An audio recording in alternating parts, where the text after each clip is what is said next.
Welcome to the Experience Gap, the insight shop to the rescue where we turn customer nightmares into teachable moments for businesses. Each week, we bring you real stories of service breakdowns, highlight the moments that matter, and equip businesses with strategies to delight their customers. I'm Kate Complin, the owner of the Insight Shop. I created this podcast to give customers a voice, to share their stories and frustrations, in hopes that companies would take notice, listen, and take action as customers are your most important assets.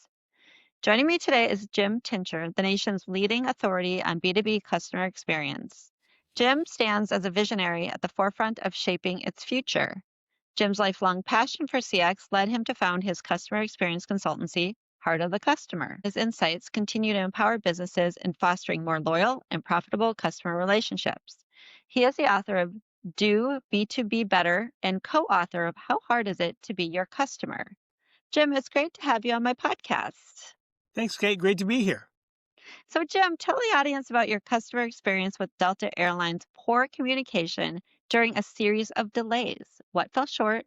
What happened? And how did it impact you? Should start by saying I am a big Delta fan. Okay. Delta as a whole does an amazing job across an incredibly complex ecosystem. But even the best organization falls down sometimes. That was my experience. Very A true. couple years ago, this time, mid-December, I was in Detroit.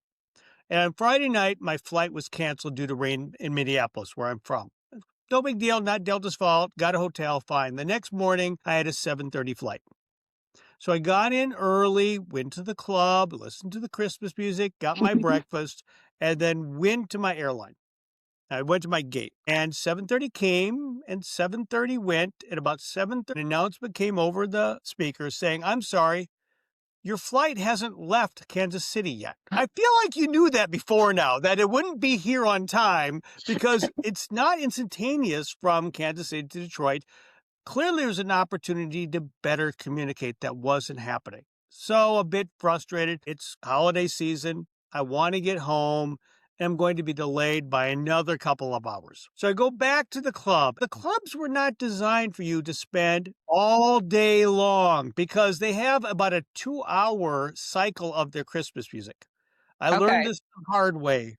And I came back at 9:30, 10:30 in the morning. And clearly, the gate attendants had learned from Southwest that humor makes a difference, and they wanted to bring humor into the situation. They announced over the intercom, "We have good news and bad news. The good news is your flight's here. The bad news is your crew is out of hours and we don't have another crew, so I'm afraid you will not be able to board the plane to go home." What? A for effort, Z for execution. Humor is better used as a scalpel than as a machete, I guess. And so it was a case where, again, they knew that before now. It could have been communicated. I went to the state to be disappointed a second time. A situation where forethought and communication up front could have gone a long way. And if we look at customer experiences, really the moments of truth in a journey are times of transition. In travel, it is by definition a transition every time you're doing it. So it's a little bit different than most of us. Those times of transition is where customers need more communication and sometimes less humor, at least less bad humor. It's really critical at those times of transition to think through your communication because customers are often at a heightened level of anxiety. So you have to bring that into consideration Mhm. and have empathy to be able to turn it into a great experience. Having my flight canceled twice, you're not going to make a great experience, but you can mitigate a lot of the pain by thoughtfully communicating ahead of time. And how much ahead of time would have you appreciated knowing, and what might have you done had you had communication at the right time? Well, an hour would have been plenty of time, but key communication would have been what would have prevented me from having to close out everything and move down to the gate. 45 minutes, an hour ahead of time, which they should have known in both situations, would have enabled me just simply to stay at the club. I'm not asking for the day before, but just enough time so that I don't have to interrupt what I'm doing.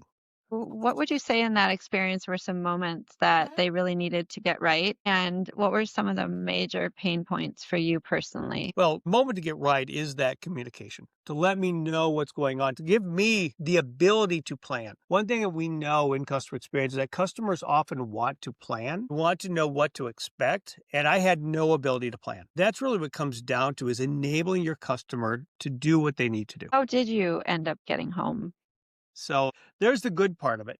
Finally, 7:30 at night, the last flight from Detroit to Minneapolis. And it's hub to hub. So there were a number of flights throughout the day, but it was also the holidays. So a busy time. And I want to get home. I've been there all day long. I've heard every Christmas song 5 times now. And there's a whole bunch of other people in my same position because we've had 2 flights canceled that day. And I'm lining up. And as I'm in line waiting, up pops my phone a boarding pass and it's first class. That's sweet. I'm so excited.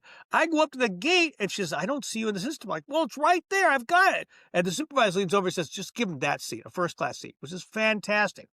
I get on board, I get all settled. Pilot gets on the intercom, we get ready to go. I look at my phone, I realize the ticket is for the next day. I inadvertently bullied my way onto the flight because, like, I have a ticket, I have a seat. I'd not recognized it for the next day.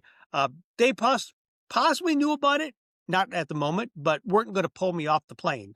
And so I accidentally got a really sweet upgrade by getting home that night on first class. My wife was happy.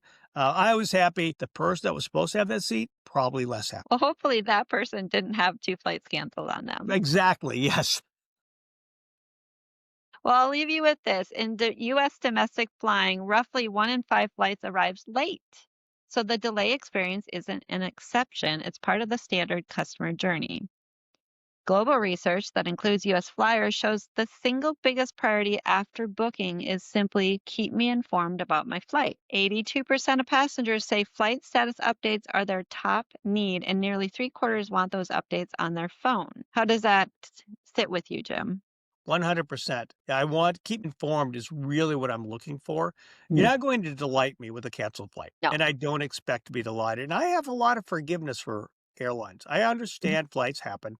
My Sure. original canceled flight was due to rain, out of their Okay. control. It didn't bother me from their Mhm. side. But yes, keeping me informed is absolutely what I'm looking for. And then in another large study of disruptions, the top frustration wasn't I didn't get compensation.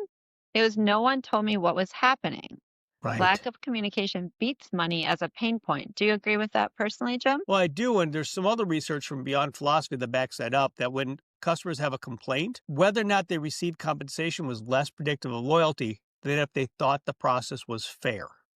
Very similar to what you're seeing in your study. Mm. So, yes, Yeah. everybody wants compensation, obviously. But if I don't feel that I was heard, then it wouldn't matter. Interestingly enough, financially, airlines really should care about this because Southwest's 2022 holiday collapse that canceled nearly 17,000 flights and stranded about 2 million people.